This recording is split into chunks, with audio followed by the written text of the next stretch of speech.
Hello बच्चों, नमस्कार। Chemical kinetics की इस लेक्चर सीरीज में आपका स्वागत है। और चलिए लास्ट लेक्चर से आगे बढ़ते हैं। एंड आई बिलीव आप लोगों ने लास्ट लेक्चर को अच्छे से पढ़ा होगा, उस पे बेस्ड प्रॉब्लम किया होगा आप लोगों ने। चलिए फिर, तो आज हम जो चीज देखेंगे वो है factors affecting the rate of a reaction.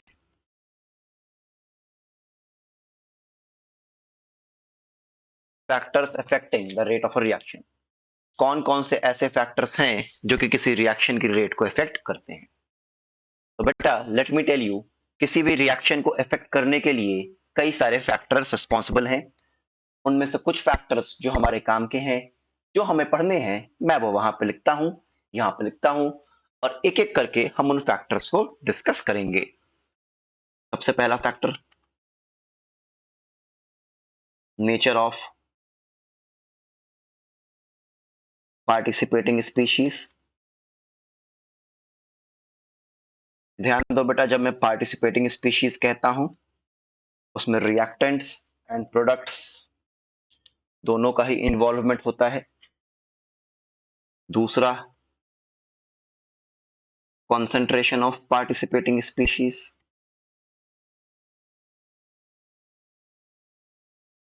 Again concentration मतलब, अरे, participating species मतलब reactants as well as products। तीसरा, टेम्परेचर। चौथा, कैटलिस्ट। पांचवा, सपोज करो मैंने लिख दिया सनलाइट या यूवी रेडिएशन। सिक्स्थ, सपोज करो मैंने लिखा pH of medium.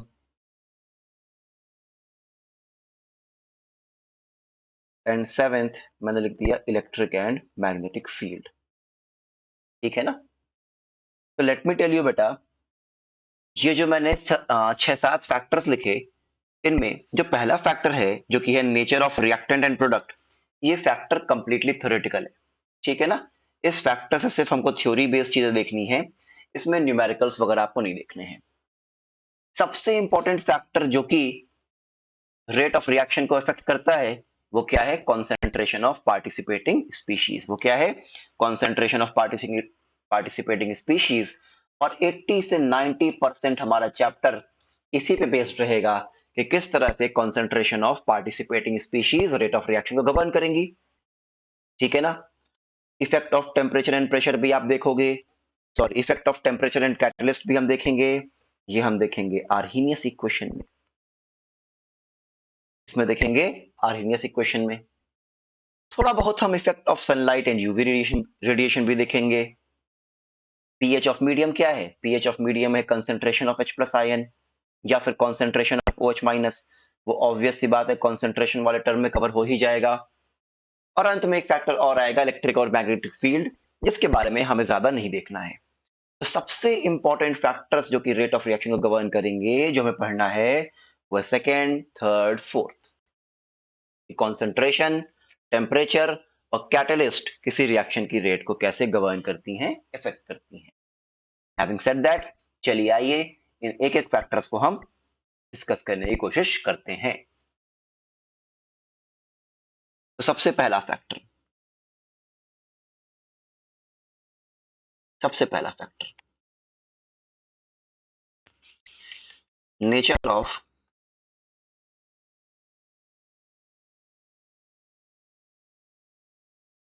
Reactants and products. अब nature of reactant and product को मैं तीन सब कैटेगरीज में डिवाइड करूंगा। सबसे पहला,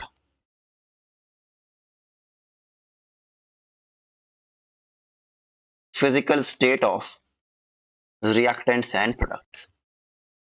अच्छा, आपको ये बात पता है बेटा कि अगर मैं किसी सब्सटेंस का गैसियस फॉर्म लूं, किसी सब्सटेंस का लिक्विड फॉर्म लूं और किसी सब्सटेंस का क्या लूं, सॉलिड फॉर्म लूं, तो गैसियस फॉर्म की काइनेटिक एनर्जी क्या होती है? मैक्सिमम होती है।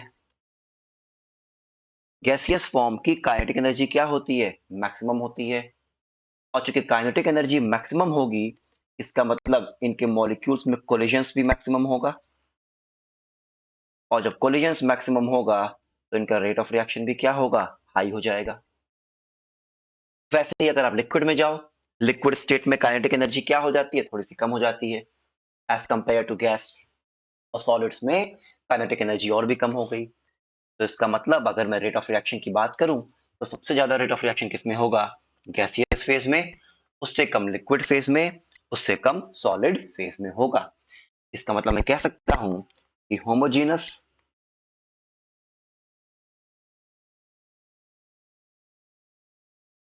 gaseous phase reaction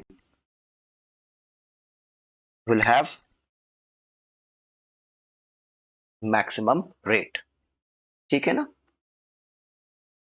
second factor जो आएगा बेटा वो है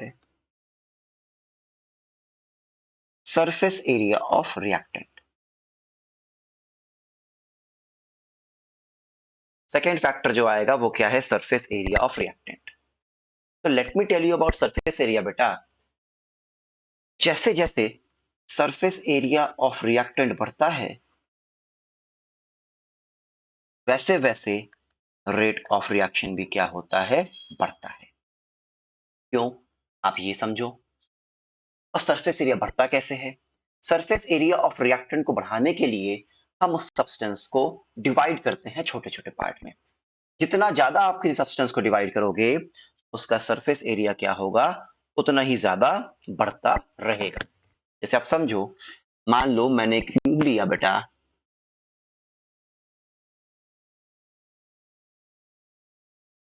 इस क्यूब का सपोज करो लेंथ, ब्रेथ और हाइट सपोज करें 1 सेंटीमीटर ईच है। तो इस क्यूब के 6 फेसेस हैं और इनका टोटल सरफेस एरिया कितना आ जाएगा, 6 सेंटीमीटर स्क्वायर। जबकि अगर आप इस क्यूब को 2 पार्ट में डिवाइड करो, लेट अस सपोज मैं इस क्यूब को इस तरह से डिवाइड कर दूं, तो 2 क्यूब बनेंगे कि नहीं इस तरह के,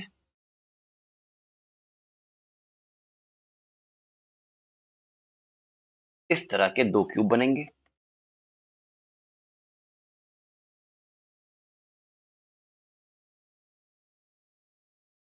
ठीक है।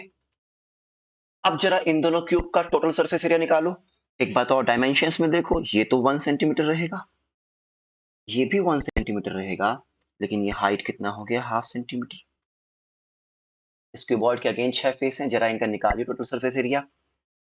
अगर मैं फ्रंट और बैक फेस का निकालूं तो कितना आएगा, 1 × 1/2। ये एक फ्रंट वाले का सरफेस एरिया है, तो बैक वाले का भी इतना ही होगा, तो ×2।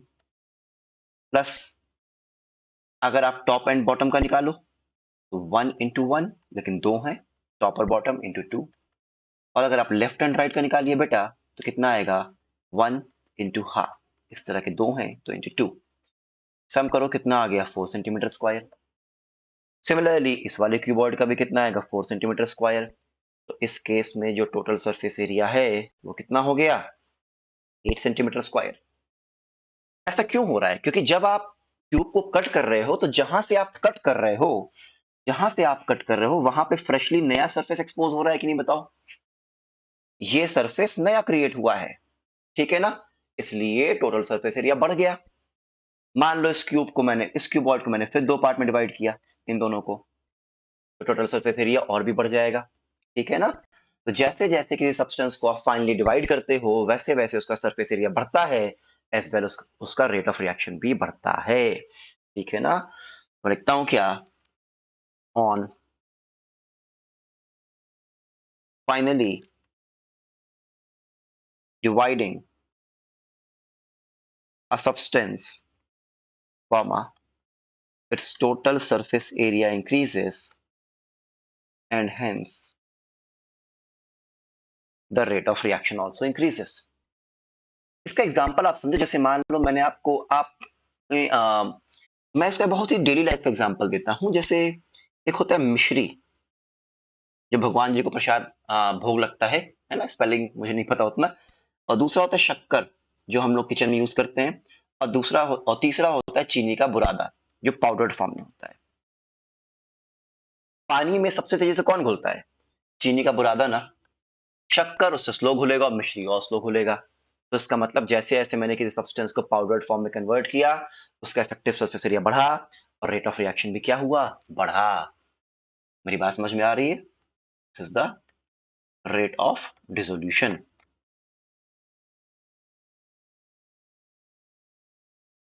सिमिलरली और एग्जांपल आप समझो, जैसे जब आप लकड़ी में जब आप आग लगाते हो तो लकड़ी में आग आसानी से कब लगता है? जब लकड़ी के बड़े बड़े लॉग्स होते हैं या फिर जब लकड़ी का छोटा छोटा जो बुरादा होता है उसमें? तो ऑब्वियस सी बात है, लकड़ी के बुरादे में आग तेजी से लगती है। ठीक है ना? आई थिंक मेरी बात आप समझ पा रहे हो। ठीक है।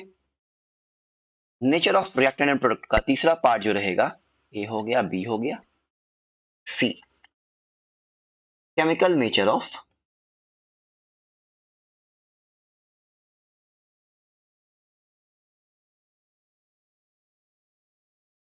Reactant and product. Chemical nature of reactant and product. ठीक है ना? इसमें बेसिकली दो चीजें इंक्लूड होंगी, एक तो nature of bond to be broken और दूसरा क्या, number of bonds to be broken. आप जरा एक बात समझो, मान लो कोई रिएक्शन है आर गोज टू पी, मान लो रिएक्टेंट की स्टेबिलिटी ज्यादा है। अगर रिएक्टेंट की स्टेबिलिटी ज्यादा है तो क्या रिएक्शन आगे जाना चाहेगा? नहीं। तो रेट ऑफ रिएक्शन क्या हो जाएगा, स्लो हो जाएगा। लेकिन अगर प्रोडक्ट की स्टेबिलिटी ज्यादा है तो क्या रिएक्शन आगे जाना चाहेगा? हाँ, बिल्कुल आगे जाएगा। तो रेट ऑफ रिएक्शन क्या हो जाएगा, बढ़ जाएगा। तो मैं कह सकता हूं क्या कि rate of reaction is directly proportional to stability of product and inversely proportional to क्या, stability of reactants। क्या बात समझ में आ रही है? ठीक। अच्छा, मैं इसको एक और एग्जांपल से समझाता हूं आप लोगों को, ऑर्गेनिक एग्जांपल से। मान लो मेरे पास है एसिटिक एसिड और मान लो मेरे पास क्या है, फॉर्मिक एसिड। एसिटिक एसिड कैसे आयनाइज होता है, एसीटेट आयन में और H प्लस आयन में। फॉर्मिक एसिड कैसे आयनाइज होता है, फॉर्मेट आयन में end of course H plus ion में। अब आप मुझे जरा बताओ, एसीटेट आयन और फॉर्मेट आयन में ज्यादा स्टेबल कौन सा है? तो आप लोगों ने पढ़ा है ऑर्गेनिक केमिस्ट्री में, एसीटेट आयन में जो नेगेटिव चार्ज है वो डीस्टेबलाइज होगा किससे, मिथाइल के प्लस आई से। लेकिन H का ऐसा कोई प्लस आई नहीं लगता है, तो इसका मतलब फॉर्मेट आयन ज्यादा स्टेबल होगा। अगर फॉर्मेट आयन ज्यादा स्टेबल है और एसीटेट आयन लेस स्टेबल है, तो रेट ऑफ रिएक्शन ज्यादा किसकी होगी, एसिटिक एसिड के डिसोसिएशन की कि फॉर्मिक एसिड के डिसोसिएशन की? ऑफ कोर्स फॉर्मिक एसिड की डिसोसिएशन की। तो अगर इसका रेट मानो R1, इसका R2, ऑब्वियस सी बात है R1 छोटा है और R2 क्या है, बड़ा है। आई होप मैंने अपनी पॉइंट समझा दिए हैं, इसमें कोई दिक्कत नहीं है। चलिए आइए, अब हम सबसे इंपॉर्टेंट फैक्टर जो कि रेट ऑफ रिएक्शन को अफेक्ट करेगा वो देखेंगे, और वो क्या है, concentration of participating species. And let me tell you my friends, ये पार्ट सबसे ज्यादा टाइम लेगा। हमारा पूरा चैप्टर ही इसी पे बेस्ड है, तो उसको आप ध्यान से आप समझना, जो बातें मैं बताऊं उन थॉट प्रोसेस को आप दिमाग में रखने की कोशिश करना। चलिए आइए, तो आते हैं हम सेकेंड फैक्टर पे। सेकेंड फैक्टर जो कि रेट ऑफ रिएक्शन को अफेक्ट करता है वो क्या है,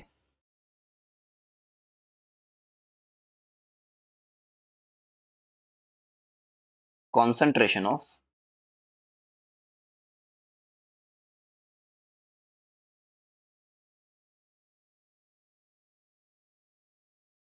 पार्टिसिपेटिंग स्पीशीज।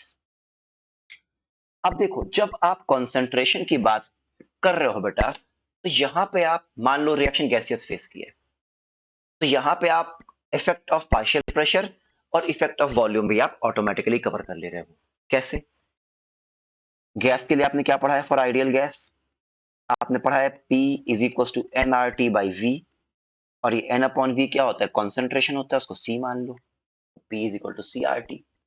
तो इसका मतलब एट कांस्टेंट टेम्परेचर क्या पार्शियल प्रेशर कॉन्सेंट्रेशन के डायरेक्टली प्रोपोर्शनल नहीं है? और अगर पार्शियल प्रेशर कॉन्सेंट्रेशन के डायरेक्टली प्रोपोर्शनल है, इसका मतलब जो इफेक्ट रेट ऑफ रिएक्शन पे कॉन्सेंट्रेशन का होगा, बिल्कुल वही इफेक्ट रेट ऑफ रिएक्शन पे पार्शियल प्रेशर का भी होगा। Let me repeat, pressure directly proportional है कॉन्सेंट्रेशन के, इसका मतलब रेट ऑफ रिएक्शन पर जो इफेक्ट कॉन्सेंट्रेशन का होगा, रेट ऑफ रिएक्शन पर वही इफेक्ट पार्शियल प्रेशर का भी होगा, कोई डिफरेंस नहीं आएगा। ये बात समझ में आ गई? अच्छा, दूसरा जरा आप समझो। आप लिखते हो concentration is equal to number of moles by volume, तो इसका मतलब क्या हुआ, कॉन्सेंट्रेशन और वॉल्यूम इनवर्सली प्रोपोर्शनल है कि नहीं? इसका मतलब क्या होगा कि जो इफेक्ट रेट ऑफ रिएक्शन पे कॉन्सेंट्रेशन का होगा, उसका उल्टा इफेक्ट रेट ऑफ रिएक्शन पे वॉल्यूम का होगा। ये कॉन्सेंट्रेशन और वॉल्यूम क्या है, inversely proportional. Let me explain this by a simple example. आप समझो, मान लो मैंने क्वेश्चन दिया कि if on doubling the concentration, rate of reaction increases by 3 times, then what will be the effect on rate of reaction on doubling the partial pressure?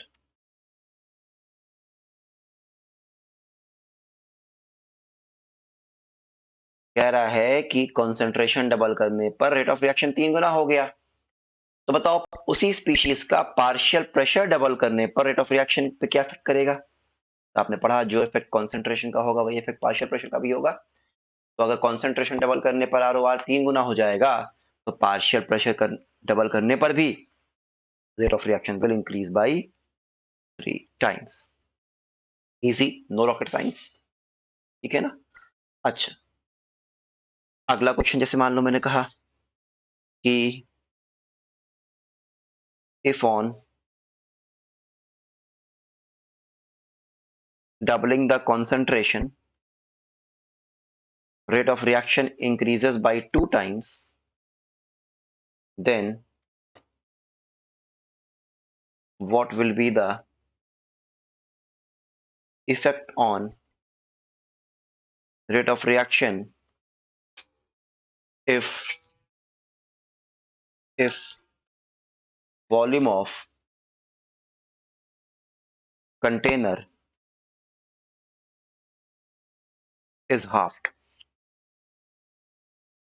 कैसे करेंगे जरा आप समझो। भाई क्या बोल रहा है कि कंसंट्रेशन को डबल करने पर ROR 2 गुना हो गया, तो बताओ वॉल्यूम को आधा करने पे क्या होगा?